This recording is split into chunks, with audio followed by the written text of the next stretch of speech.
Hello everyone, welcome to Purva's cafe clash. ये आयर talks का एपिसोड 3 है और हमारा आज का टॉपिक है diabetes and Ayurveda.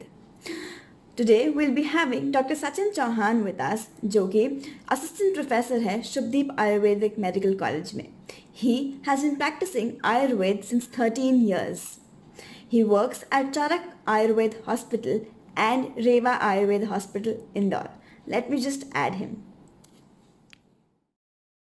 Hello doctor Sachin Chauhan, कैसे हैं आप?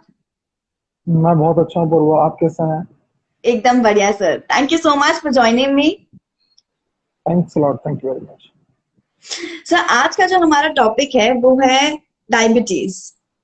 जी। सर, सबसे पहले मैं आपसे जानना चाहूंगी कि डायबिटीज होता क्या है।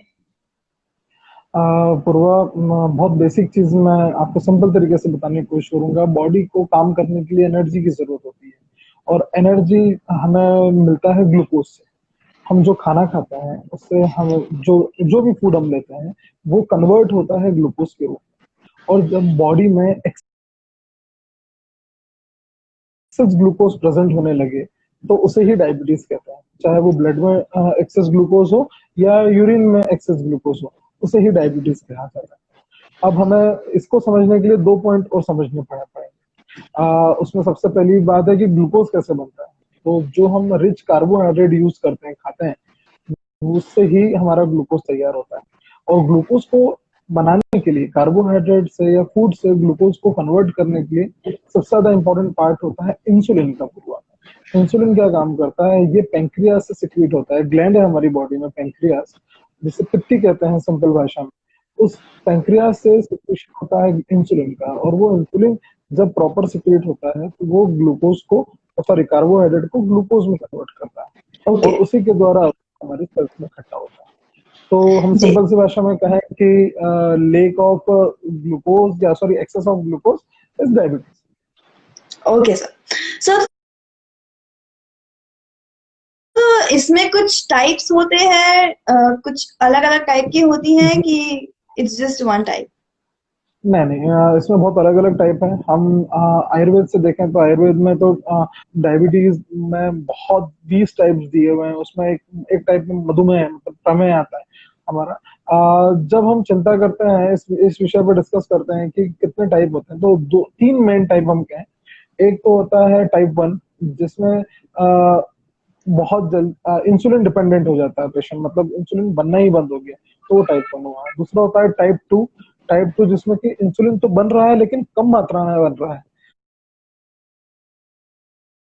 जिससे कि जितना अच्छा इंसुलिन की नीड होती है बॉडी में उतना अच्छा नहीं बन पा रहा है, तो वो टाइप 2 हुआ। जहाँ पे ओरल मेडिकेशन की नीड होती है, ओरल मेडिसिन से ही काम चल जाता है। टाइप 1 में इंसुलिन लेते हैं जो लोग, आपको ध्यान होता होगा, जो लोग सिरिंज से इंसुलिन लगाते हैं भोजन के पहले, भोजन के बाद, उसमें। और तीसरा होता है, वो होता है कंजेनाइटल। कंजेनाइटल में बच्चा पैदा हुआ है और उसे डायबिटीज, आपने कई बार सुना होगा कि छोटे बच्चों को भी डायबिटीज होती है, तो वो कंजेनाइटल डायबिटीज होता है। वो जेनेटिक भी हम उसे कह सकते हैं। पेरेंट्स से जो गिफ्ट मिलता है बच्चों को, ये वो गिफ्ट है। जी सर। सर, तो डायबिटीज के सिम्टम्स क्या क्या होते हैं? पूर्वा, बेसिकली डायबिटीज के बहुत सारे सिम्टम्स हैं और उसमें सबसे मेन सिम्टम जो डायबिटीज को देखने को मिलते हैं वो होता है जनरलाइज वीकनेस। बहुत तेजी से वीकनेस चालू हो जाती है पेशेंट्स में। वेट बहुत जल्दी लॉस होना चालू होगा। और जो हम आयुर्वेद की दृष्टि से पॉइंट नोटिस करते हैं वो होता है कि बहुत तेजी से यूरिन फ्रिक्वेंसी बढ़ जाती है। पॉलीयूरिया या बहुमूत्रता हम आयुर्वेद से उसे कहते हैं। बार बार यूरिन जाने की फ्रिक्वेंसी, रात में वो बार बार उठेगा, पेशाब के लिए जाएगा, उसे बार बार पानी की प्यास लगेगी, उसे बार बार भूख लगेगी, और खाने के बावजूद, पानी पीने के बावजूद उसका वेट हमेशा लॉस होते जाएगा, उसका वेट कम होते जाएगा। ये प्रमुख चीजें रहती हैं। साथ में हम उस समय जब आयुर्वेद में डायबिटीज या मधुमेह के बारे में वर्णन किया गया, उस समय टेस्ट नहीं होते थे कि आप ब्लड टेस्ट, आज हम इंसुलिन शुगर लेवल टेस्ट कर लेते हैं, उस समय ऐसा होता नहीं था। तो उस समय ये देखा जाता था कि यूरिन करने के बाद में क्या उस यूरिन के आसपास थोड़े समय पश्चात चींटियां इकट्ठी हो गई हैं। उसके आधार पर ये डिसाइड कर लिया जाता था कि इसे प्रमेह है या डायबिटीज है, इसके यूरिन में शुगर लेवल आ रहा है। तो ये प्रमुख लक्षण होते थे। इसके अलावा वेट लॉस, जैसे मैंने बताया, मुंह का सूखना, बार बार मुंह सूख जाता है, फिर उसे पानी की प्यास लगती है। टंग कोटेड रहना, और इसके साथ में हाथ पैरों में झुंझुनाहट, आपने कई बार सीनियर सिटीजन से, हमारे जो दादा दादी लोग होते हैं, उनसे सुना होगा कि पैर में झुर्री बहुत आ रही है या सुन्न हो रहे हैं, लंबनेस हम जिसे हैं मॉडर्न भाषा में कह सकते हैं। अगर ऐसी कंडीशन डेवलप होती है तो ये डायबिटीज के प्रमुख लक्षणों में काउंट किया जाता है। जी सर। तो ये आपने बताया कि पहले के जमाने में ये लोग कैसे इन्वेस्टिगेट करते थे, लेकिन अभी के टाइम में क्या किन चीजों से बता सकते हैं कि इंसान को या पेशेंट को डायबिटीज है? अभी तो बहुत सारे इन्वेस्टिगेशंस हो गए हैं, इतनी सारी जांचें हो गई कि आप जांच के द्वारा सब कुछ पता कर सकते हैं। सबसे पहले तो हमें फास्टिंग शुगर लेवल पता करनी होती है। फास्टिंग शुगर जो सुबह खाली पेट की शुगर जांच की जाती है। दूसरी होती है पीपी शुगर, मतलब कि पोस्टमार्टम, मतलब कि भोजन के पश्चात, है ना, पोस्ट मील भोजन के पश्चात देखने जाने वाली शुगर। और तीसरी होती है रैंडम शुगर। रैंडम शुगर मतलब कि दिन भर में कभी भी आपने एक सैंपल ले लिया, ब्लड टेस्ट कर लिया और उससे आपको शुगर लेवल पता चला। चौथा होता है ग्लूकोज टॉलरेंट टेस्ट। एक 75 ग्राम के आसपास का ग्लूकोज जो है पेशेंट को डायरेक्टली पानी में घोल करके तुरंत पिला देते हैं और उसके 2 घंटे बाद फिर उसका टेस्ट करते हैं। एग्जैक्टली जब हम पीपी की बात करते हैं, भोजन के पश्चात की शुगर की बात करते हैं, तो वो 2 घंटे के बाद ही लेना कंपलसरी है। इसलिए कंपलसरी है क्योंकि उस 2 घंटे में वो भोजन या ग्लूकोज जो है पूरी तरह से डाइजेस्ट होने के बाद में ब्लड स्ट्रीम में आएगा। कई लोग, हमारे पास भी कई पेशेंट्स होते हैं जो रेंडमाइज 1 घंटे में ले लिया या 1.45 मिनट्स में ही उन्होंने ले लिया कि सर हमने जल्दी ले लिया, तो उसमें शुगर लेवल थोड़ा हाई आता है। वो स्ट्रिक्टली नॉर्म्स में है कि 2 घंटे बाद ही वो ब्लड स्ट्रीम में प्रॉपर लेवल में ग्लूकोज पहुंचता है। तो ये 4 टेस्ट यूजुअली होता है। इसके बाद में एक टेस्ट जो सबसे इंपॉर्टेंट होता है, जो 3 महीने का पूरा आपका शुगर का ऐसे बाहर निकाल देता है, वो होता है HbA1c। HbA1c में क्या होता है कि आपके 3 महीने तक आपका शुगर लेवल कितना हाई रहा या कितना लो रहा, वो ग्राफिक्स के थ्रू। जी सर। तो हर बीमारी में कोई ना कोई कॉम्प्लिकेशंस होते ही है, इसमें क्या क्या जी कॉम्प्लिकेशंस आते हैं?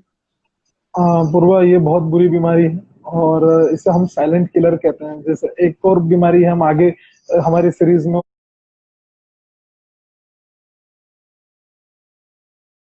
उसको भी कवर करेंगे, वो है हाई ब्लड प्रेशर और डायबिटीज। डायबिटीज भी या प्रमेह, मधुमेह, ये साइलेंट किलर है पूर्वा। इसमें सबसे बड़ी प्रॉब्लम ये डेवलप होती है कि पेशेंट को अंदर ही अंदर, जैसे दीमक पूरी लकड़ी के फर्नीचर को खोखला कर देता है, उसी प्रकार डायबिटीज भी पेशेंट को पूरी तरह से खोखला कर देती है।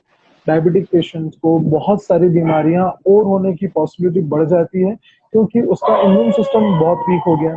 डायबिटीज एक ऑटो इम्यून डिसऑर्डर है, जिसके कारण आपका इम्यून सिस्टम सप्रेस होता है। इससे होने वाली मेन बीमारी में अगर हम कहें, जिन्हें लंबे समय से डायबिटिक है, उन्हें डायबिटिक रेटिनोपैथी, उनकी रेटिना वीक हो जाती है, उन्हें आई विजन दिखने में प्रॉब्लम होता है। सेकंड हम कहें डायबिटिक न्यूरोपैथी, जैसे मैं अभी आपको एग्जांपल दिया, हाथ पैरों में झुंझुनाहट, सुन्न हो जाते हैं, लंबनेस आती है, पैरों में दर्द बहुत होगा, रात में पेशेंट अपने पैर पटकते रहता है, इतना उसे दर्द होता है और वो किसी भी पेन किलर से वो दर्द सबसाइड नहीं होता। ये भी आपको ओके। जान करके बड़ा अचरज होगा कि दर्द हो रहा है और वो अगर वो पेन किलर खाएगा तो क्या पेन सबसाइड हो जाएगा? नहीं होगा, बिल्कुल नहीं होगा, वो सब दर्द बना रहता है। ये होता है डायबिटीज न्यूरोपैथी। फिर इसके पास होता है डायबिटिक नेफ्रोपैथी। नेफ्रोपैथी मतलब कि किडनी किडनी के होने वाले कॉम्प्लिकेशन। तो बार बार शुगर लेवल ज्यादा होने पर किडनी फिल्ट्रेशन करने में अक्षम हो जाती है, वो इतने से सक्षम नहीं रहती, इस कारण से किडनी की प्रॉब्लम डेवलप होनी चालू होती है। इसके बाद होती है coronary artery disease. Diabetes patient को ज्यादा चांसेस होते हैं हार्ट अटैक के। और आपको एक चीज और बता दूं कि सामान्य पेशेंट्स में जिनको डायबिटीज नहीं होती, अगर हार्ट अटैक आता है, एंजाइना पेन होता है, तो उन्हें बहुत सीवियर पेन होगा, पसीने आएंगे चेस्ट में, हार्ट के पास में और उसके एग्जैक्टली पीछे की तरफ, दोनों तरफ उसे बहुत सीवियर पेन होगा, स्वेटिंग होती है। लेकिन एग्जैक्टली ये उल्टा होता है डायबिटिक पेशेंट। डायबिटिक पेशेंट में ये सिम्टम्स पता ही नहीं चलते, उसे अटैक आया है वो ये फील ही नहीं कर पाता। सर वो आपके सामने ऐसा ट्रीट कर गया, थोड़ा एसिडिटी जैसा लग रहा है, थोड़ा गैस जैसा लग रहा है, और जब आप इन्वेस्टिगेशन कराते हो तो पता चलता है इसे अटैक आ चुका था। इसलिए डायबिटिक पेशेंट को साइलेंट अटैक बहुत ज्यादा आता है। और इस सारे प्रॉब्लम्स के अलावा एक होती है डायबिटिक फूड। डायबिटिक पेशेंट्स को फूड से मतलब है कि पैर में होने वाले इन्फेक्शन और घाव। यूजुअली मेरा इस पे बहुत सारा काम किया हुआ है, हम कभी उस विषय पे भी डिस्कशन करेंगे। डायबिटिक पेशेंट्स को पैरों में, क्योंकि सर्कुलेशन फ्लो उसका कम होते जाता है, इसलिए डायबिटिक पेशेंट्स को पैरों में किसी भी प्रकार के घाव बहुत कॉम्प्लिकेशन क्रिएट करते हैं, वुंड बन जाते हैं और उसका वुंड हीलिंग प्रोसेस नहीं होता। इन्फेक्शन इतना तगड़ा होता है कि उसके वुंड हील नहीं हो पाते, और जब तक उसका शुगर लेवल कंट्रोल नहीं आएगा उसके वुंड कभी हील नहीं हो पाते। तो ये जो है मेनी कॉम्प्लिकेशंस हैं डायबिटिक पेशेंट्स। जी सर। सर मैं आपसे ये पूछना चाहूंगी कि जब अगर हम मॉडर्न साइंस में देखें तो इंसुलिन होती है, बहुत सारी मेडिसिन होती है, आयुर्वेद में इसका ट्रीटमेंट कैसे हो सकता है? आयुर्वेद में इसका बहुत अच्छा ट्रीटमेंट होता है, और मैं आपको एक बेसिक लाइन ऑफ ट्रीटमेंट बताऊं कि सबसे हम लोग लाइफ स्टाइल जो है उसे चेंज करने की कोशिश करते हैं। हमने सबसे पहले आपको कहा कि ये लाइफ स्टाइल डिसऑर्डर है, तो सबसे पहले लाइफ स्टाइल ही चेंज करना है आपको। खाने पीने का ध्यान रखना है। सबसे पहले हम डाइट से चालू करते हैं। डाइट में हम लोग स्पेशली रिस्ट्रिक्ट करते हैं, हमें कार्बोहाइड्रेट अवॉइड करना है। कार्बोहाइड्रेट में जो हमारा व्हीट है, गेहूं, गेहूं की रोटी, हम वो सबसे पहले अवॉइड करते हैं। या तो हम मिक्स ग्रेन की रोटी देने के लिए सजेस्ट करते हैं, या ज्वार, बाजरा, मक्का, है ना, ऐसे हम लोग बारले, इनका यूज करने को कहते हैं, जिससे कि जिसमें कार्बोहाइड्रेट कम है, फाइबर और स्टार्च ज्यादा है। तो ये क्या काम करते हैं कि आपका शुगर लेवल कंट्रोल होगा इससे। सेकंड चीज, अगर हम मेडिसिन की तरफ जाएं तो बहुत सारी मेडिसिन है जहाँ जो इंसुलिन के लेवल को भी कम कर सकती है, या इंसुलिन की डिपेंडेंसी भी कम करने में बहुत यूजफुल होती है। मैं आपको कुछ मेडिसिन का नाम बता दूं। बसंत कुसुमाकर रस, तमय गज कीर्ति रस, नाग भस्म, वंग भस्म, यशद भस्म, आरोग्य वर्धनी वटी, शंख वटी, मधुमेह कुसुमाकर रस, ये बहुत सारी मेडिसिन हैं। लेकिन ये मेडिसिन डॉक्टर के ऑब्जर्वेशन में ही रहना चाहिए, क्योंकि क्या होता है कई बार पेशेंट मेडिकल के काउंटर से खरीद के मेडिसिन, आयुर्वेदिक मेडिसिन खा लेते हैं कि वो ये सोचते हैं कि इससे कोई कॉम्प्लिकेशन नहीं होगा। कॉम्प्लिकेशन नहीं होगा, लेकिन एक प्रॉपर डोज जो आपका डॉक्टर डिसाइड करेगा, वो कोई मेडिकल वाला डिसाइड नहीं कर सकता, और आप खुद भी नहीं कर पाएंगे। तो इसलिए हमें ज्यादा अच्छा है कि हमें ये चाहिए कि हम वो मेडिसिन डॉक्टर के ऑब्जर्वेशन में लें, और डॉक्टर जैसा सजेस्ट करे वैसा। जरूर इससे आपका इंसुलिन लेवल कम होगा, आप धीरे धीरे आपको जो इंसुलिन ले रहे हैं वो आपका बंद भी हो सकता है। ओके सर, जिसको भी डायबिटीज होता है उसे अपनी डाइट में क्या इंक्लूड करना चाहिए और क्या एक्सक्लूड करना चाहिए, स्पेसिफिकली क्या खाए और क्या ना खाए? जी, सबसे पहले तो हमें मीठा अवॉइड करवाना है, कि हम मीठी चीजें कम खाएं या नहीं खाएं। जितना वो अवॉइड कर सकता है वो अच्छा रहेगा। साथ में rich fibre diet, rich fibre diet लेना है उसे, स्टार्च लेना है उसे। यहाँ पर रिच फाइबर डाइट में आएगा आपका ग्रीन सलाद आ गया, आपके स्प्राउट्स आ गए जहाँ प्रोटीन अच्छी मात्रा में मिलता है, वो आपको लेना है। साथ में आप वेजिटेबल्स, सारे वेजिटेबल्स ले सकते हैं, आप सारी दालें ले सकते हैं, वो भी आपके लिए बेनिफिशियल रहेगी। जैसा मैंने अभी आपको कहा कि आप व्हीट छोड़ करके, ज्वार है, बाजरा है, मक्का है ना, ये इन सबका आप मिक्स रोटी, जिसको मिस्सी रोटी कहते हैं, हम उसका यूज कर सकते हैं, तो वो बहुत बेनिफिशियल रहेगी। और सबसे इंपॉर्टेंट पूर्वा जो डायबिटिक पेशेंट्स के लिए कहने वाली बात होती है, वो ये होती है कि डायबिटिक पेशेंट को 30 मील लेना चाहिए, टुकड़ों में खाना खाना चाहिए। मतलब उसे दिन भर में लगभग 4 बार खाना खाना चाहिए। मतलब उसका नाश्ता, लंच, फिर शाम को चाय, 4-5 बजे चाय के साथ कुछ अच्छा हल्का ब्रेकफास्ट, और फिर रात का डिनर। ऐसे 30 मील करते हुए अगर डायबिटिक पेशेंट खाता है तो उसका शुगर लेवल हमेशा कंट्रोल रहता है, नॉर्मल बना रहता है। क्या नहीं खाएं, तो सबसे इम्पोर्टेंट है, हम लोग सामान्य भाषा में कहते हैं गरिष्ठ भोजन। हम मालवा के लोग हैं, हम लोग दाल बाफले, दाल बाटी में ज्यादा शौकीन हैं, तो जो घी इसमें यूज होता है वो बहुत हेवी टू डाइजेस्ट होता है। ऐसा नहीं कि डायबिटिक पेशेंट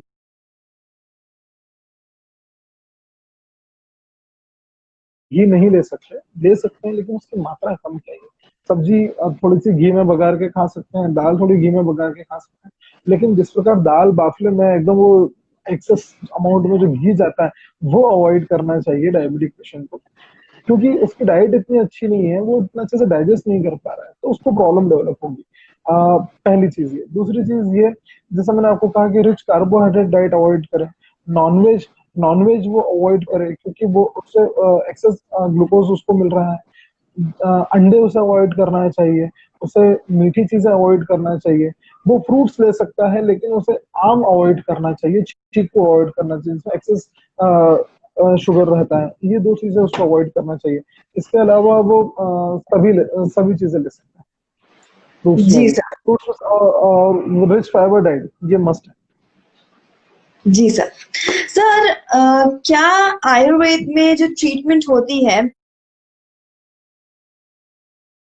उससे हम्म। इंसुलिन हमेशा के लिए छूट सकती है? आ, हाँ, लेकिन ये बहुत टफ क्वेश्चन है कि हमेशा के लिए छूट सकती है क्या।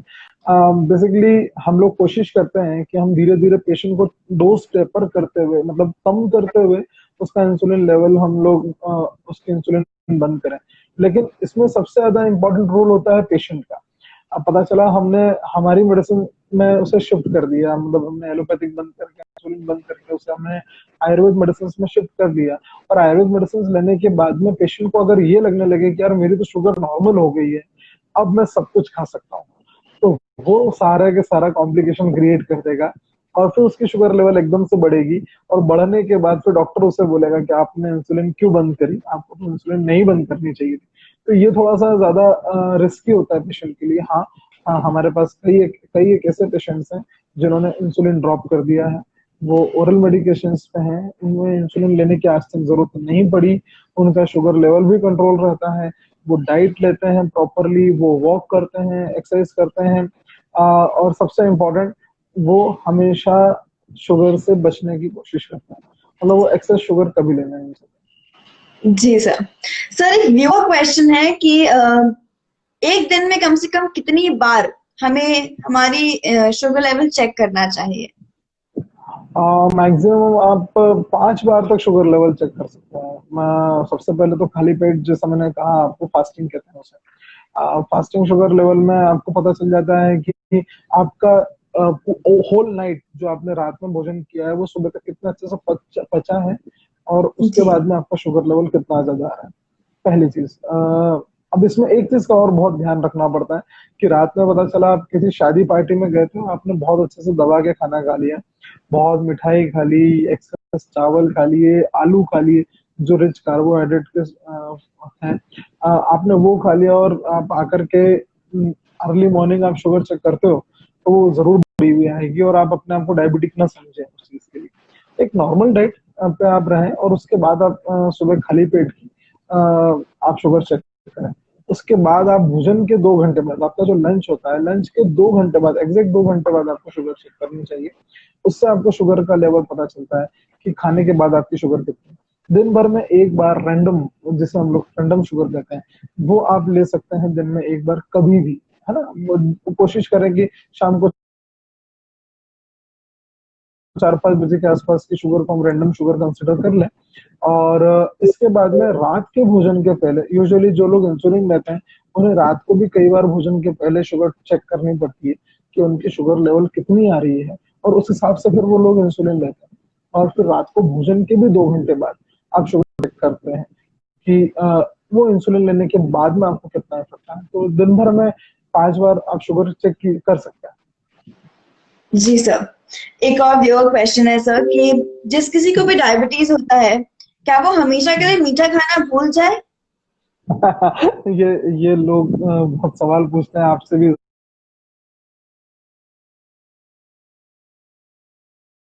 जरूरी क्वेश्चन पूछा ही होगा किसी ने, और मुझे भी तो बहुत पेशेंट पूछते हैं, क्या सर अब हम मीठा कभी नहीं खा पाएंगे?